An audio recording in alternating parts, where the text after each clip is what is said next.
Welcome to Acorn to Oak with Pennie Quaile-Pearce and co-host Matthew Donnachie. Within each acorn, there is the DNA that strives to be a mighty oak tree. All it needs to reach its potential for greatness is to be activated. You are the acorn. On this show, we will share with you the tools and guidance you need to grow into the person you are meant to be. And now your host, Pennie Quaile-Pearce and co-host Matthew Donnachie. Hi, good evening and welcome folks. So the first thing I probably need to say is that Matthew's not with us this evening, so he's not hosting this evening, but a great friend of mine, Jill Pay, is with me, so we're going to be talking about entrepreneurship and what that means. And in the actual write-up I was talking about two different entrepreneurs. One entrepreneur had the perfect business strategy mapped out, for the next 24 months, but spent every day constantly thinking that there wasn't enough time, feeling like they weren't as far along as they should be, just operating from a place of stress and overwhelm. And the other entrepreneur had no business strategy at all and was shooting from the hip more days than not. But they learned over time that the overriding and the natural tendency for the mind was to concentrate on the problems, and instead of operating from a place of joy, curiosity and gratitude. And can you guess who had the most success? Well, the answer is obviously because we all know people who have twice the amount of success and half the amount of wit, which is, the truth be told, mindset is 80% of winning the game of business. You can have a perfect strategy but not the right mindset, and it's almost impossible to succeed. And if you have the right mindset, you'll eventually figure out, and it may take you a long time.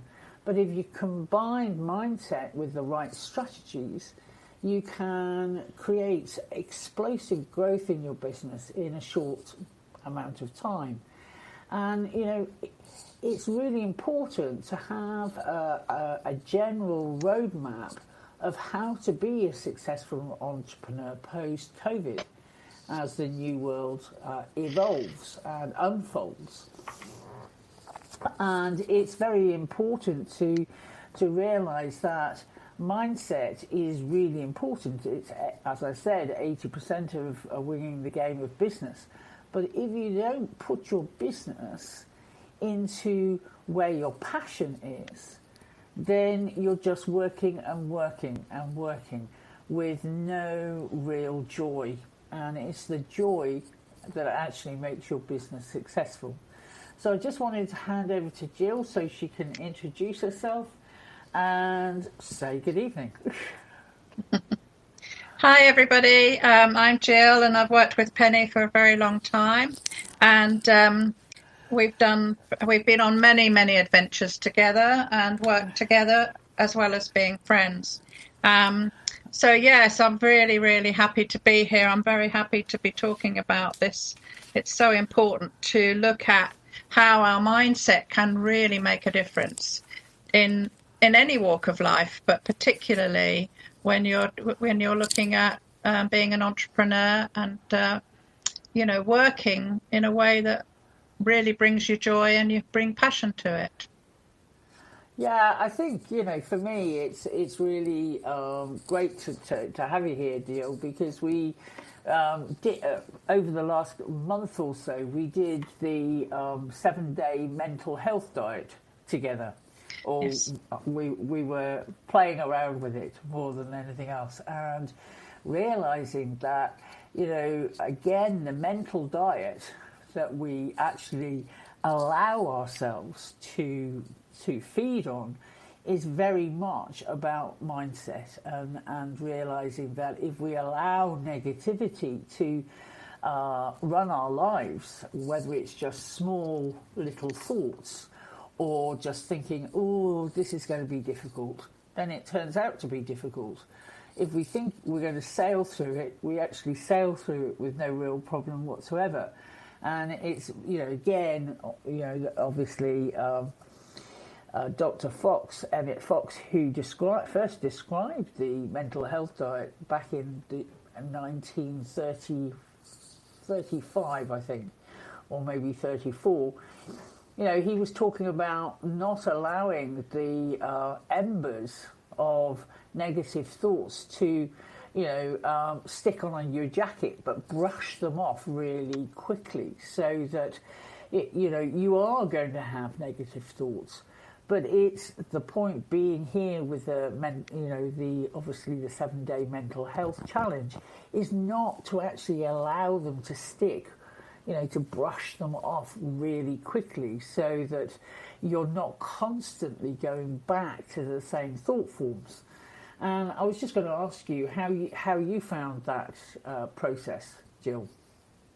It was a really terrific process to do, and I think I always kind of go into these things and think, okay, what's going to happen now? And actually, I found, of course, as soon as you start, it's like any diet. So as soon as you go on a physical diet, all you want to eat is cream cakes, and it was a very similar thing. And it was a very similar thing with the mental diet, because the mental health diet, as soon as I thought, right, I'm going to deal with these negative thoughts, what happened?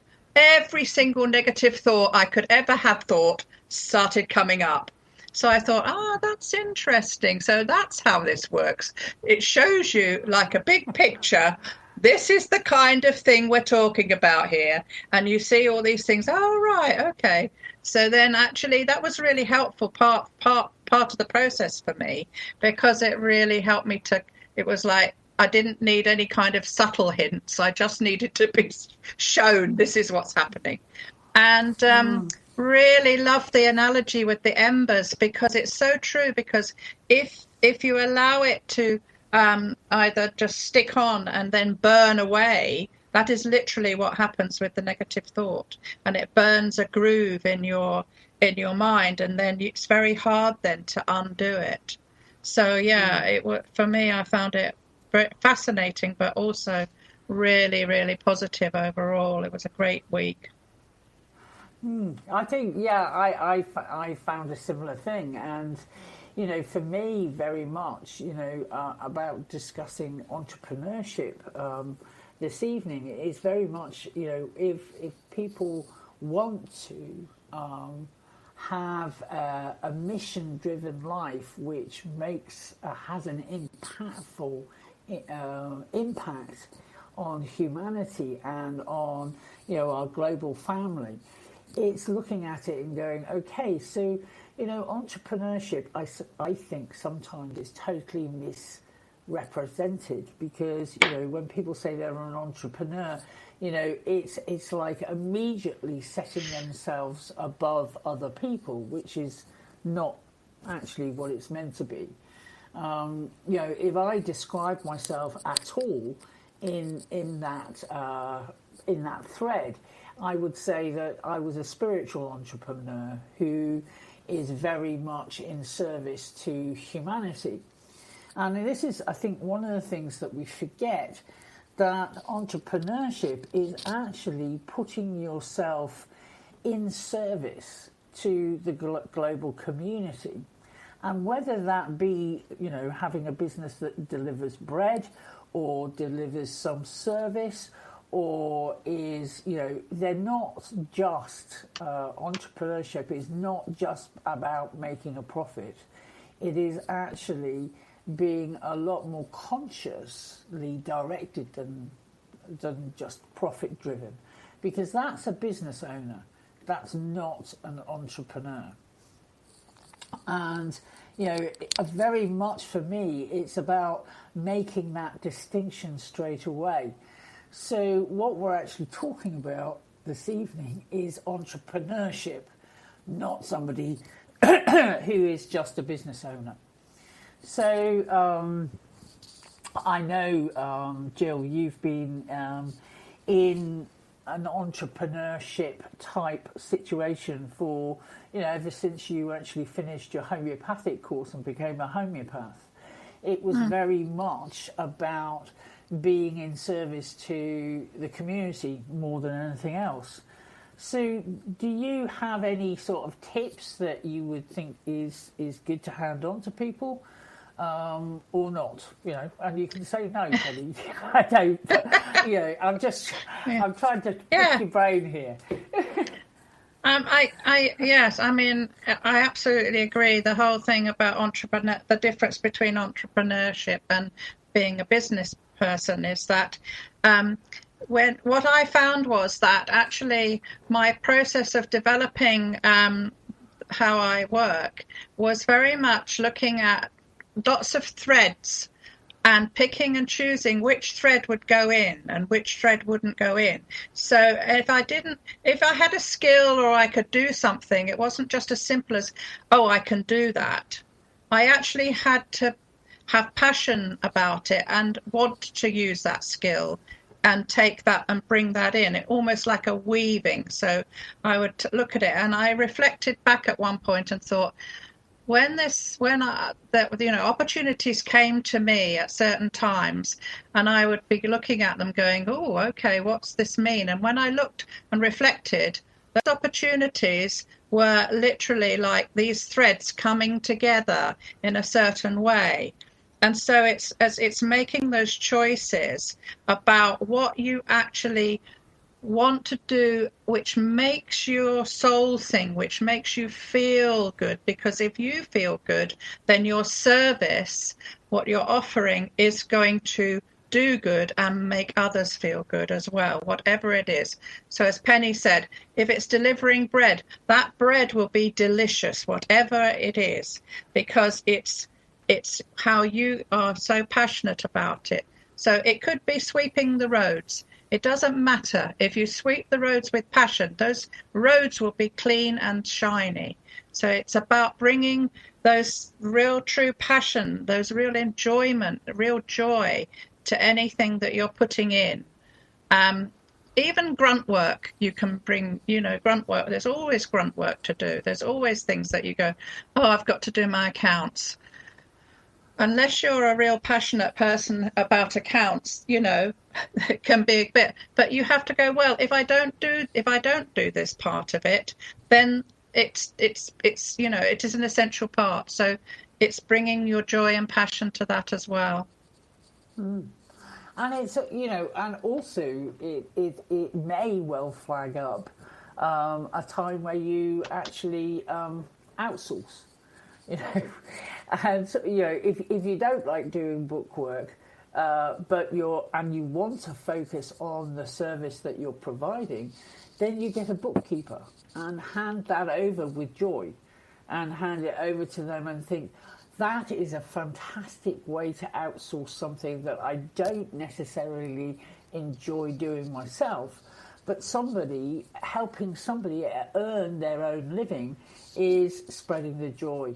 And it really is, it helps you get into gratitude very, very quickly. Because, I must admit, I'm talking about this because I outsource book work.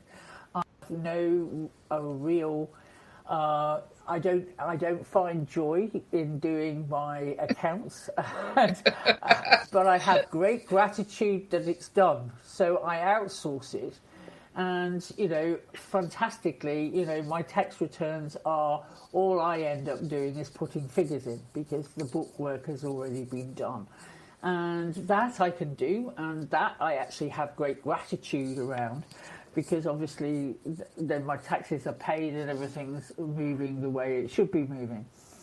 But, entrepreneurs don't have the attitude of, I will outsource what I do not enjoy or what I do not feel any gratitude around, but I will allow the gratitude to be there because somebody else is being employed to do it for me, and therefore I am paying them and helping them to run their own either business or entrepreneurship.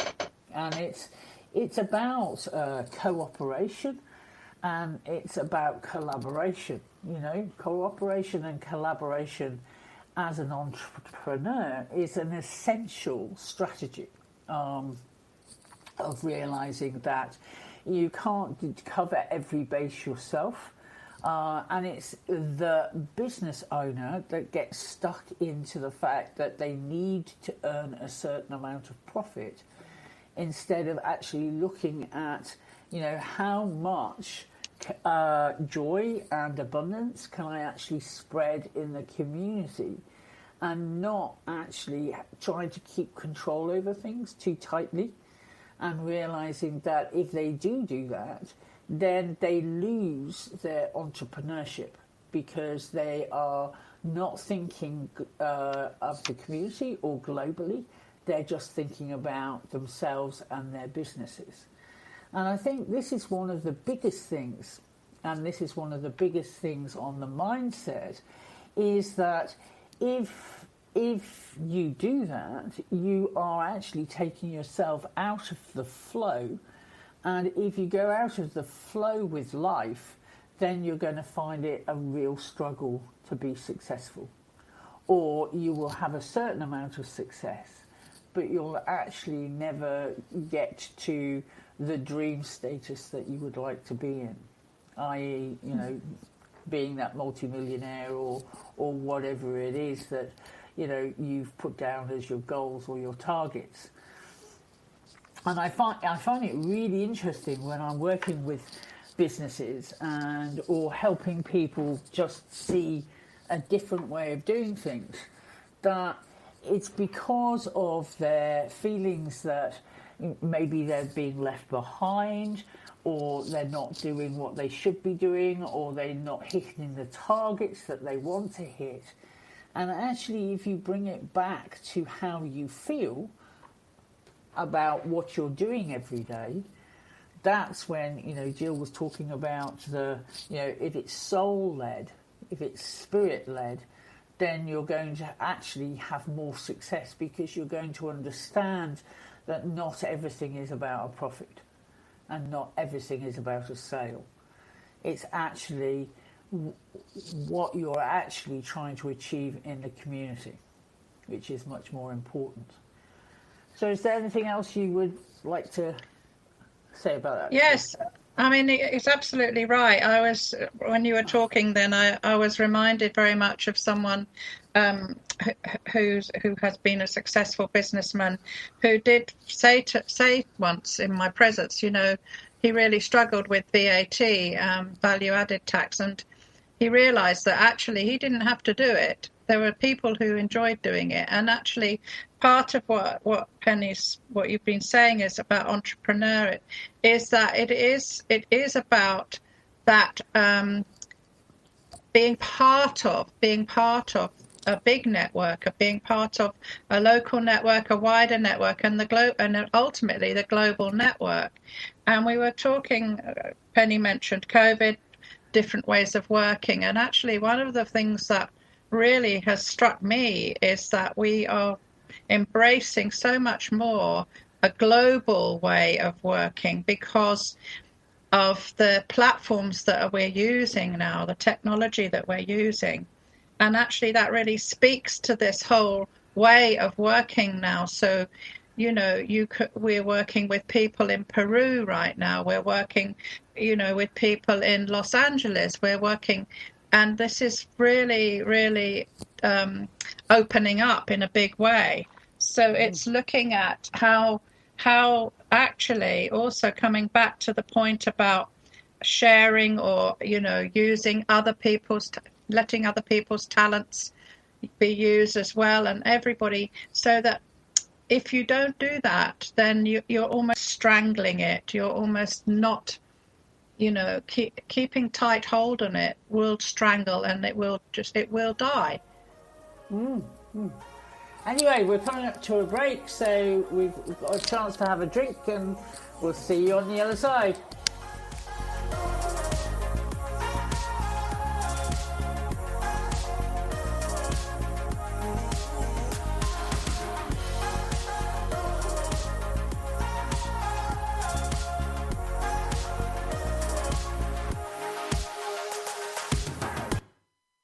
conscious connection to a more mindful world. OMTimes Radio, IOM-FM. OMTimes Magazine is one of the leading online content providers of positivity, wellness, and personal empowerment. A philanthropic organization, their net proceeds are funneled to support worldwide charity initiatives via Humanity Healing International. Through their commitment to creating community and providing conscious content, they aspire to uplift humanity on a global scale. OMTimes, co-creating a more conscious lifestyle. I'm Kathy Williams, host of Sexy Mom Abundant Life radio show on Thursdays at 5 p.m. Eastern, 2 p.m. Pacific. On the show, we explore living abundantly in every area of your life. Ways to let go of limiting patterns and beliefs and to step into the flow of creativity and possibility, knowing you are supported by the universe. We are talking about your life. Ever wonder, is this as good as it gets? No, it could be so much better. At Acorn to Oak, we know you are seeking more happiness, joy, unconditional love, financial freedom, passion, and purpose. Find your unique mojo and live an extraordinary life. Want to know more? Contact us at our website, acorntooak.org.uk. A social distancing tip. Putting distance between yourself and others is critical to slowing the spread of coronavirus. So here are ways to stay in contact without the physical contact part. Call, send a text, set up a video conference, post on social media, dedicate a song on the radio. If you have symptoms of fever, dry cough, and shortness of breath, call your healthcare provider before going to their office. For more info, visit coronavirus.gov. Let's all do our part, because we're all #alone together. Brought to you by the Ad Council.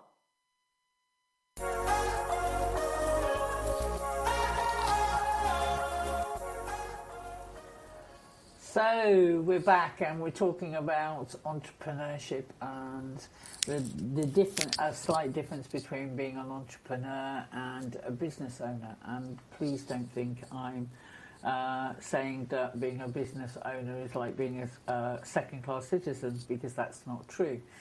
But entrepreneurship is something slightly more globally aware, slightly more aware of the community, and more aware of, as Jill was saying before the last break, is different opportunities come to you at different times in your life as you're moving through your life. And she was just talking a little bit about a couple of shaman that we have been working with over the last 5 weeks, because basically COVID had wiped out their a healing centre in Peru, and needing to be able to pay for the village to continue working, and hopefully we'll get through COVID, and when people can travel again, they can actually extend their hands again to bring people from all over the world to be part of their centre in Peru, in the Amazon. And for me, it was very, very simple when this someone got in contact with me and said, "Ooh, Javier and Jess are having a bit of a hard time, and they've had COVID themselves," and all that type of stuff. It was very much putting my hand on my heart and just basically saying, "Okay, so what can I do to help and support them?" Because I've known them for probably about 7 years, and it was just very much a case of, well, I'm learning how to use Zoom, so how about getting these guys on Zoom and running a clinic via Zoom, which we trialled out, and straight away within a few hours, the 6 appointments that we were setting up for them on a Friday were filled. And it's gone from strength to strength, and they've opened up another day. They're doing Tuesdays and Fridays now, which is fantastic. And, very much about making sure that the people who are involved with this it's a win-win-win right the way round. And, so the translators are getting paid, Javier and Jess are getting paid, they've earned enough money to now host it themselves, and that's what it was all about, was helping them to host something so they take ownership of it themselves. And and it's beginning to fly, and it's very much, when I look at something like that, it makes my heart sing, because that is part of what I do, is to help people set up their own practices, their own businesses, their own entrepreneurship. And I'll tell you something, these two shaman may not have understood entrepreneurship at the very beginning, but they certainly understand it now. and they do it with enormous grace, and a lot of fun, and a lot of unconditional love is being spread just from this one thing. And it's fantastic. And for me, that is part of being a spiritual entrepreneur. It's not about turning around and me saying, oh, I'm worried about people taking my clients, taking my students. Maybe they're spending more money with Javier and Jess now instead of spending it with me. And all of this negative rubbish that an awful lot of people actually have to work through to actually realise, what I have gained the most from this is being able to help somebody else who needed the help at the time. And that brings huge abundance into my life, and huge joy into my life, and absolute gratitude that the Acorn to Oak community really just embraced this so readily, and were just so thrilled to be able to work with Javier and Jess. And they're in Peru and we're all in the UK, and we've also got quite a few international people coming in now, which is just fantastic. And it just has a life of its own, and that it just brings so much joy and gratitude from so many people. So I know, Jill, you were also involved with this, weren't you? So you were part of the translation group. I speak English. You're bilingual. Yeah, very much so. I mean, it has, as exactly as you say, Penny.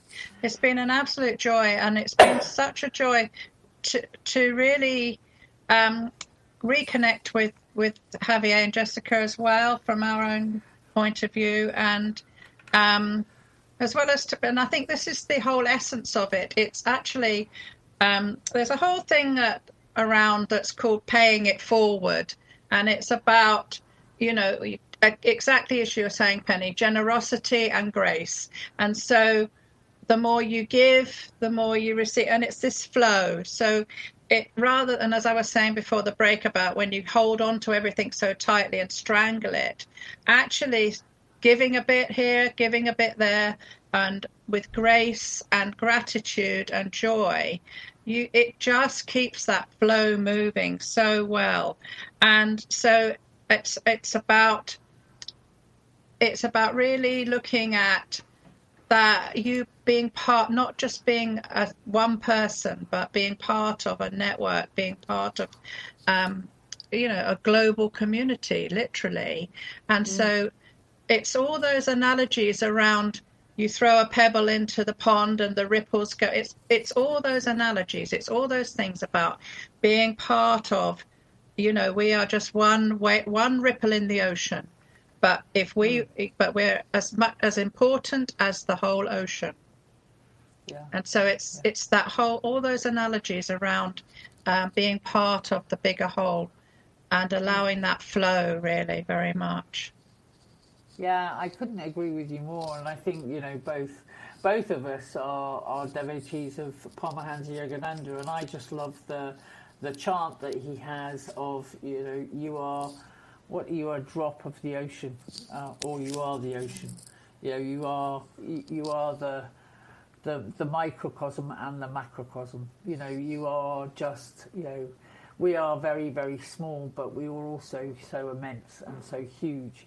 And it is that, and it is learning. I think one of the biggest skills of any entrepreneur is the skill of grace and gratitude, and realizing that, you know, you can actually affect millions, and you can actually help raise the vibration of the whole planet, not just yourself, but in raising your own vibration, and, you know, singing your own soul song, you can literally be a beacon to the world.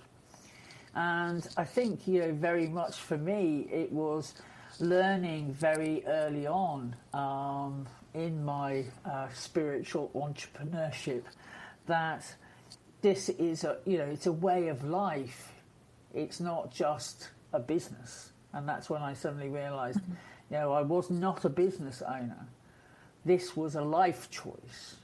And the life for me was very much about, living in grace, living in gratitude, living abundance, and actually working to make sure that, you know, if I was abundant, then everybody else who was around me was also abundant. And, you know, in doing that, that is true entrepreneurship. That is true, you know, and you know, okay, fair enough.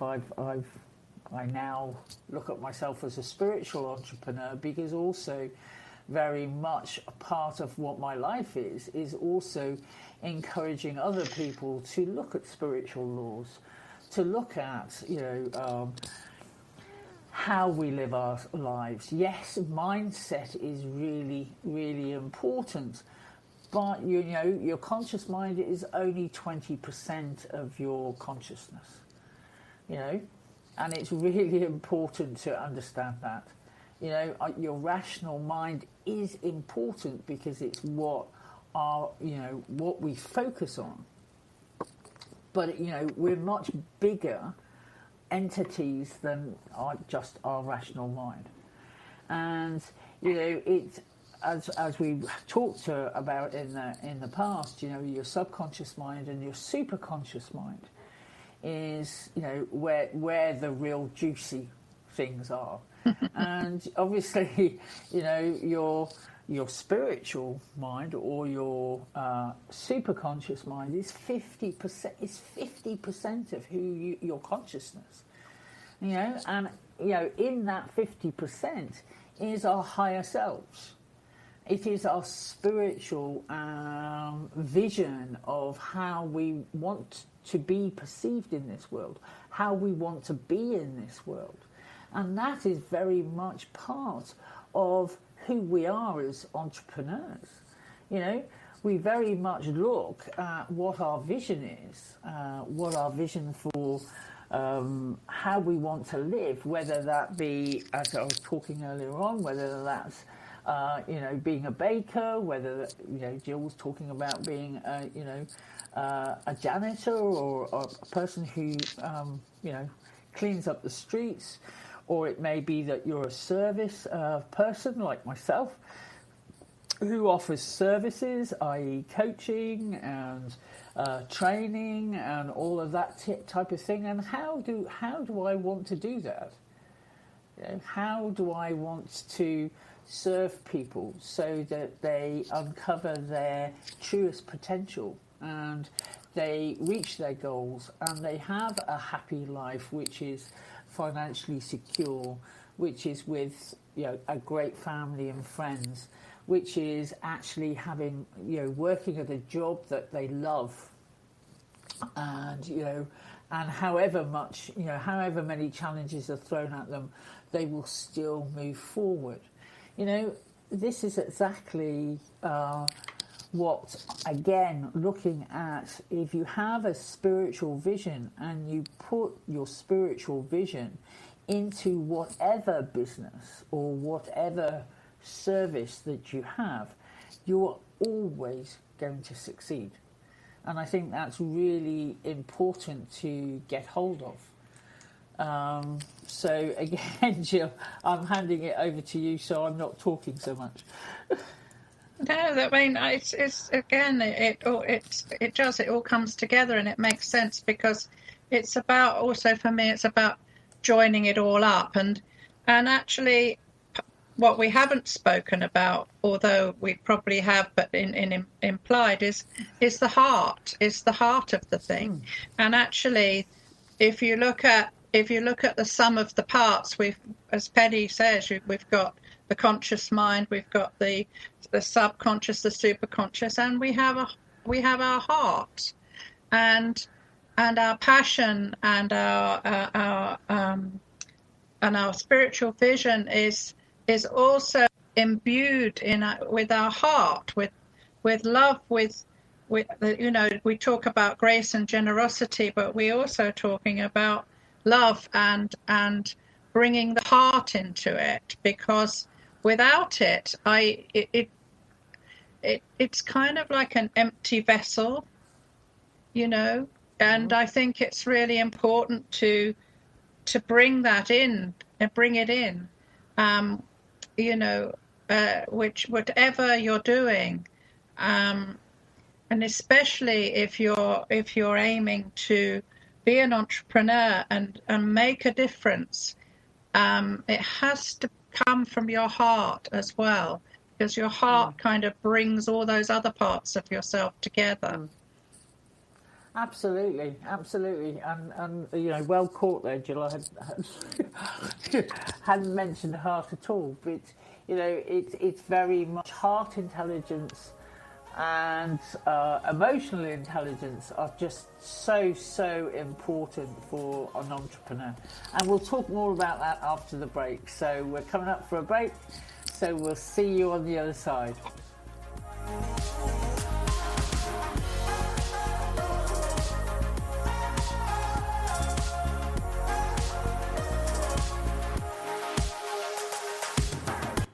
A conscious lifestyle for a mindful life. OMTimes Radio, IOM FM. Being a radio host on IOM FM allows you to build your show on a rich platform with the power of the internet to fulfill your outreach goals and connect with a very specialized and global online audience, unlimited by time and distance. OMTimes Radio will provide you with web relevance, a recognizable conscious brand, and with the standard of excellence that has accompanied every single OMTimes endeavor. Host your show with OMTimes Radio Network.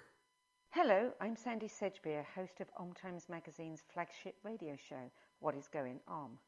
My passion is sifting through information, research, and innovations from new thought teachers, speakers, and researchers, pushing back the boundaries of what we know about life, energy, metaphysics, and the universe. I love shifting perceptions about who we are, why we're here, and how quickly impossible becomes normal when we open our minds, expand our awareness, and accept that the only limits that exist are those we place upon ourselves. So if you're the kind of forward-thinking, eager investigator of what lies beyond the current reality that most perceive, why not make a date to come play with me in the field of possibilities at 4 p.m. Pacific Time, 7 p.m. Eastern Time every Thursday, and together we can discover what's really going on. We are talking about your life. Ever wonder, is this as good as it gets? No, it could be so much better. At Acorn to Oak, we know you are seeking more happiness, joy, unconditional love, financial freedom, passion, and purpose. Find your unique mojo and live an extraordinary life. Want to know more? Contact us at our website, acorntooak.org.uk. Long ago, you wouldn't think of galloping on a horse while doing calligraphy, and you wouldn't have attempted to ride your bike while typing a letter. Yet you think you can safely operate a multi-ton vehicle while texting? Behind the wheel is no place to multitask. If you want to BRB, drive now and text later. Lives depend on it. Visit StopTextStopWrecks.org, a message brought to you by the National Highway Traffic Safety Administration, Project Yellow Light, Noise, and the Ad Council.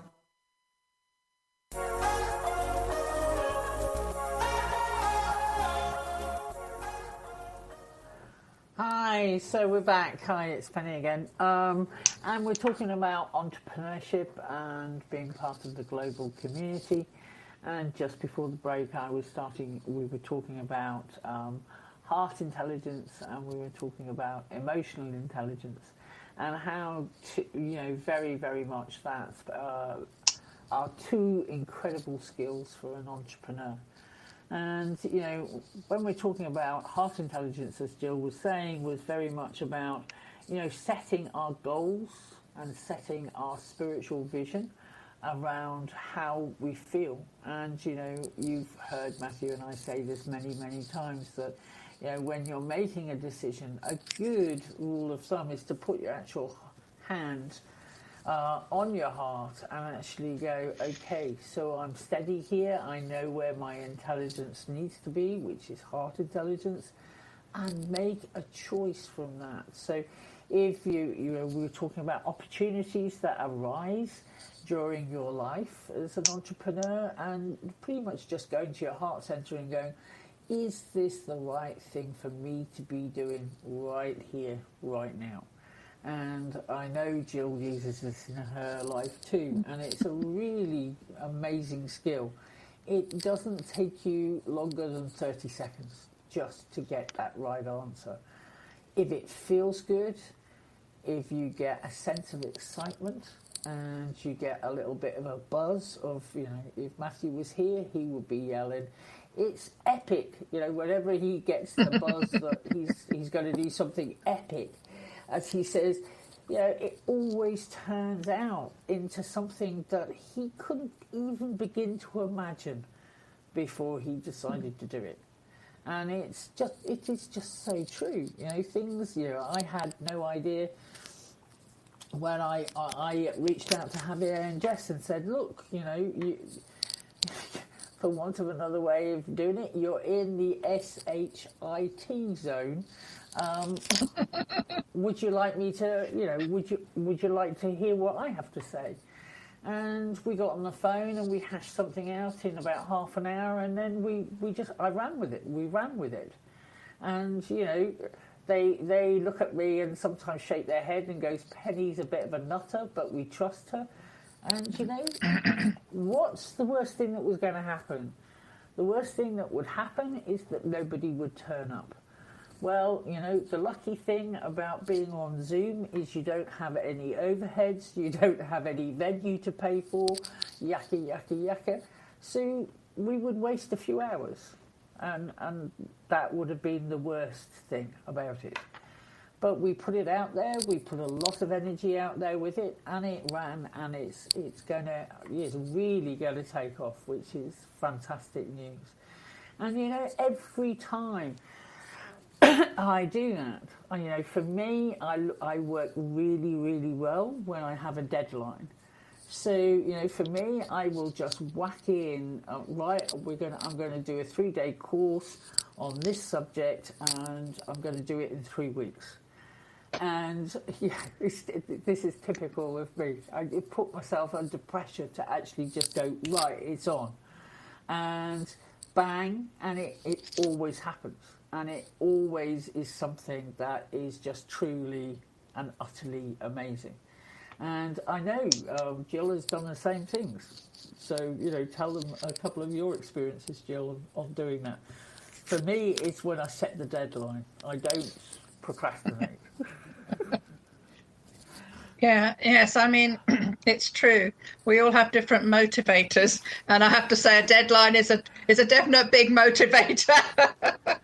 So, you know, and I think that's partly how we know when we begin to know ourselves, and we know how we tick, and we know what motivates us or what demotivates us, and yeah, I mean, I just think for me as well, talking about vision and how we manifest things, for me, I've manifested things in the past. I've manifested a 4-bedroom house. I've manifested a job, which some years ago, my circumstances were very, very different, and the job was presented. It was actually created for me because I put it into my vision. And it manifested. So but and even I think sometimes it's like Penny was saying about Matthew, when he gets the feeling and he's like, I'm not quite sure what this is going to look like, but it's the feeling. And for me, it was very much like that, because when a particular opportunity arose for me, and I was with it stuck in my head going, oh, I'm not sure how this is going to work, blah, blah, blah. But it felt absolutely right. So I went with it, and it was the right thing. And so it's engaging, as Pennie said, putting your hand on your heart. It feels solid. It feels right. I'm going to go with it. My head can tell me all sorts of stories about why it won't go right. But actually, in my heart, I know it's right. And it sorts itself out because it is the right decision. So it's actually that level of trust and knowledge of self, as well as, using your heart intelligence. And yes, of course, there are practical things that our conscious mind needs to take care of. But actually, the big decisions are not made in our conscious mind. They're made in our heart, in our superconscious, in our visions, and we can manifest things in that way. It can pan out how we want it to. Yeah, and the other part of me, are also, we talked about the superconscious, the subconscious. We talked about the conscious mind. We talked about heart intelligence, emotional intelligence, but don't forget gut as well. Gut intelligence, gut intelligence is well, it's really important because it's true.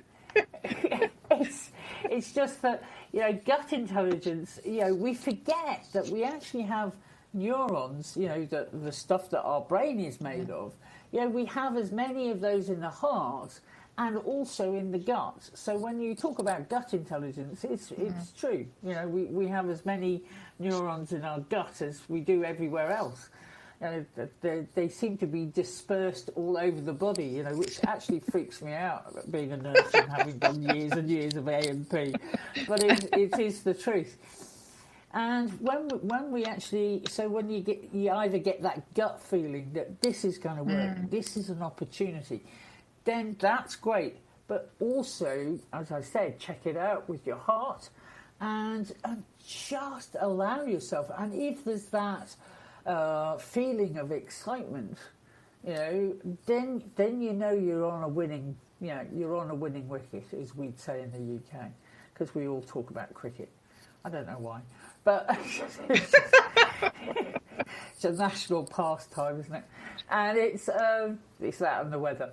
And so, if you got your heart, it's like actual in alignment. We talk about a lot of, if you're in alignment with the vision, you get the rush of energy. You just go, wow, this is going to be enormous. And then you just go, okay, fair enough. Then the strategy needs to come in. Then you need to do the strategy, i.e. planning and preparation prevent piss poor performance. But it's also, I'm not going to sit here, for me, waste time on telling you about strategies. You can get strategies from any business book, any book. You can Google a business book and they will tell you strategy upon strategy upon strategy on how to build a business and how to be an entrepreneur. But what we're trying to get over in tonight's show is it's about, yes, mindset is important, but it's not just about the mindset. It's about how you approach it from, sorry, I've lost my mind now, which is it's not difficult. It's how you approach it from, abundance and curiosity and joy and gratitude. Those are what we would call WD-40 in the UK, which means it's the WD-40 is what you spray on machinery to make sure it all works. It's the oil. And it's really important to have that universal oil which just makes things real easy, and you're not crunching or grinding or trying to make something work that actually you have no joy for. Because when you actually lose the joy, that's when you lose your reason to succeed. And joy is very much part of how the universe works. And if you're joyous, one of the things that I always said about, and I've obviously, like everybody else, I have my bad days, and I just look at it and think, why on earth am I doing this? And take a breath and go, why on earth am I doing this? Why do I feel stuck? What is actually going on? And that's when I realised that I've actually been working too hard, and I haven't been paying enough attention to myself, and I've lost the joy. And I look at it and go, well, why am I working this hard if there's no joy? And yes, you need to have focus, you need to have the planning and the preparation, because that's what prevents piss poor performance. But you also need to know that this is what I am doing with my life because I love it so much. And I was away last week, and my family was going off to see my mum, and we basically did a bit of a road trip. And part of that road trip was going to Glastonbury, and Glastonbury is one of my favourite places in the UK. That and Stonehenge, but we walked up the Tor, which is quite a big hill, and it has a tower on the top. And as you come down, you go to an inner cave, which is called the White Caves. And it has two different springs. One is the White Spring, and they also have the Red Spring that come together in a certain area in Glastonbury. And it's very symbolic, and it's very, very, in some ways, sacred. And it was just wonderful to go and revisit that particular place, because again, as soon as I walked into the White Caves, there wasn't anybody there, believe it or not, even though it's the summer. I think we were just at a quiet stage. But the time before that, I had been there with a whole group of people from Acorn to Oak, and we had been chanting. And it took me back to that space of joy and that space of wonder of how you can create magical things from nothing. And that just reminded me and just reminded me what true entrepreneurship is all about.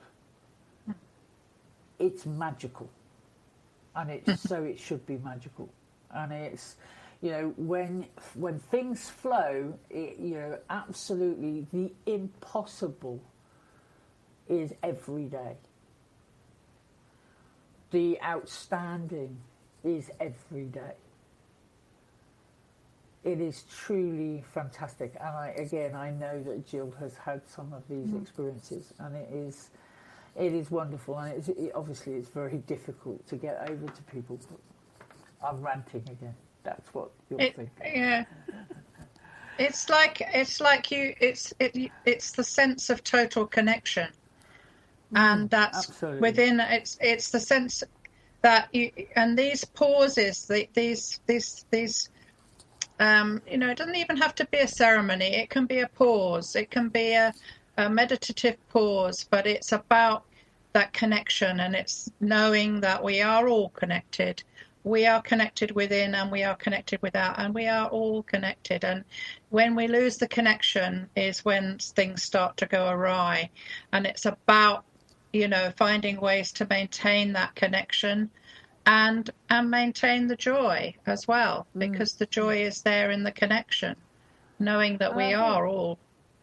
Yeah, and I also think, one of the great explanations for what we're actually been through in the last few months is very much about, it was the divine pause. It was a divine pause for us to actually just go within, take a deep breath, reflect, and refocus. And, for me, again, that's what lockdown has been around.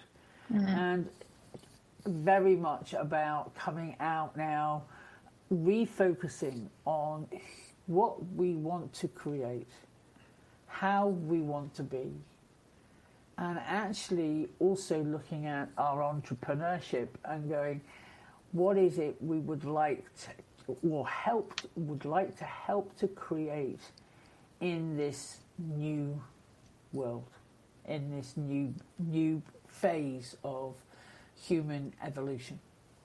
And I just think good luck to everybody, and